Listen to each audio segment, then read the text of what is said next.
Hello students, आज हम 10वीं कक्षा का हमारा विज्ञान का पाठ है हमारा पर्यावरण। इसका एक टॉपिक पढ़ेंगे जैव आवर्धन यानी कि बायोलॉजिकल मैग्निफिकेशन। देखिए बहुत ही इंपॉर्टेंट टॉपिक है। बड़ी क्लासेस में आप जाएंगे वहाँ भी आपको टॉपिक पढ़ने को मिलेगा। हम देखते हैं कि जैव आवर्धन या बायोलॉजिकल मैग्निफिकेशन है क्या।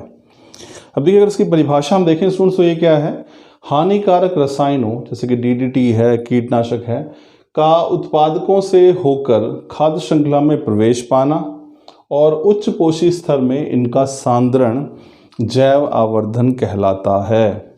थोड़ी लंबी लाइन होगी, लंबी डेफिनेशन, इसको समझने का प्रयास करते हैं। पहला क्या है, हानिकारक रसायनों का, जैसे कि हमारे पास डीडीटी है, कीटनाशक है। अब देखिए हम रसायनों का प्रयोग कहाँ पे करते हैं, फसलों पे करते हैं, और फसलें या हरे पौधे जो हैं वो क्या है, उत्पादक हैं।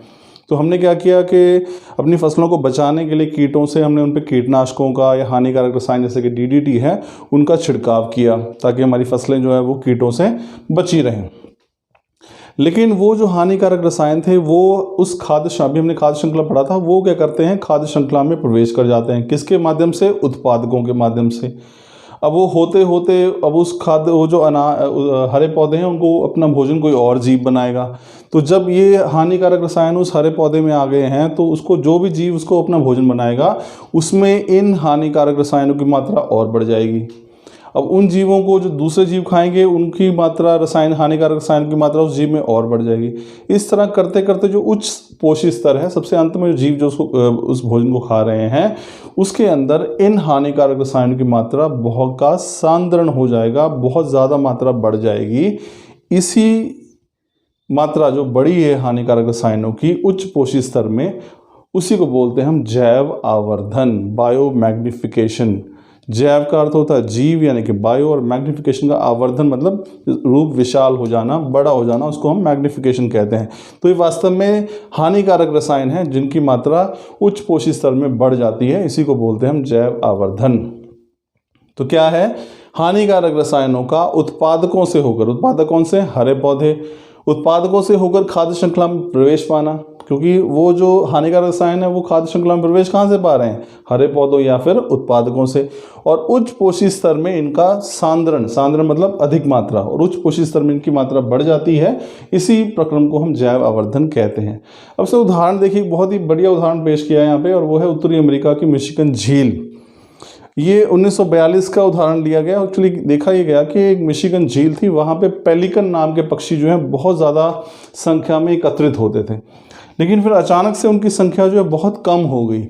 अब इस पे जो है शोध होना बड़ा आवश्यक हो गया कि इतने सारे पक्षी यहाँ पे एकत्रित होते थे मिशिगन झील में, तो वो एकदम से उनकी संख्या जो है वो कम कैसे हो गई। तो वो जानने के लिए क्या किया गया, शोध किया गया, उसमें ये पता चला कि झील में वास्तव में डीडीटी का जो है स्प्रे किया गया था। तो लेकिन वो मात्रा बहुत कम थी। जैसे कि झील में देख सकते हैं, जो मिशिगन झील थी उसमें डीडीटी की मात्रा कितनी थी, 0.2 ppm यानी कि पार्ट्स पर मिलियन। अब इसी झील में कौन से रह रहे थे, जलीय पौधे रह रहे थे। ये आहार श्रृंखला का दूसरा पोषी स्तर था। तो इनमें जो डीडीटी की मात्रा थी, उस विषैले रसायन की मात्रा थी, वो कितनी होगी, 77 ppm, 77 ppm हो गई, यानी कि पार्ट्स पर मिलियन जो है हो गई। यानी यहाँ पे मात्रा जहरीले रसायन कम थी, अगले पोषी स्तर में इसकी मात्रा और बढ़ गई। अब इस जलीय पौधे को कौन खा रहा था, मछलियाँ खा रही थी। ये उससे उच्च पोषी स्तर है। तो मछलियों में, अब मछली एक जलीय पौधा तो नहीं खाएगी, बहुत सारे जलीय पौधों को अपना भोजन बनाती है। तो ये रसायन जो है काफ़ी मात्रा में इनके शरीर में इकट्ठा हो गया, और मात्रा जो है पहले जलीय पौधे में 77 ppm थी, यहाँ पे कितनी होगी, 1700 ppm होगी। तो मछलियाँ जो है उसके अंदर इस विषैले रसायन की मात्रा और अधिक बढ़ गई। अब इन मछलियों को कौन खा रहे थे, पेलिकन पक्षी, जिनकी मात्रा मैं बता रहा था, जिनकी संख्या अचानक कम हो गई थी। तो पेलिकन पक्षी जब बहुत सारी मछलियां खा रहे थे तो इनके अंदर इस विषैले रसायन की मात्रा सबसे अधिक हो गई, अधिकतम स्तर पर पहुंच गई। तो बाद में शोध में पता चला कि वास्तव में इनके अंदर इस विषैले रसायन की मात्रा अधिक होने की वजह से, यानी कि डीडीटी की मात्रा इन पक्षियों में अधिक होने की वजह से क्या हो रहा था, इन पक्षियों के जो अंडे के छिलके हैं वो बहुत ही पतले हो रहे थे।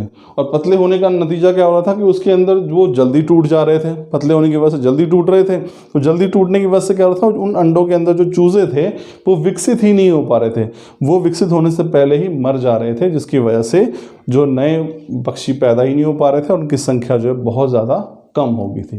तो ये था जैव आवर्धन।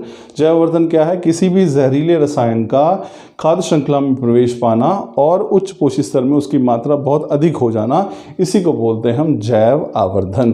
यानी कि बायो मैग्निफिकेशन। तो आई एम श्योर स्टूडेंट्स आपको एक टॉपिक समझ में आया होगा। Thank you.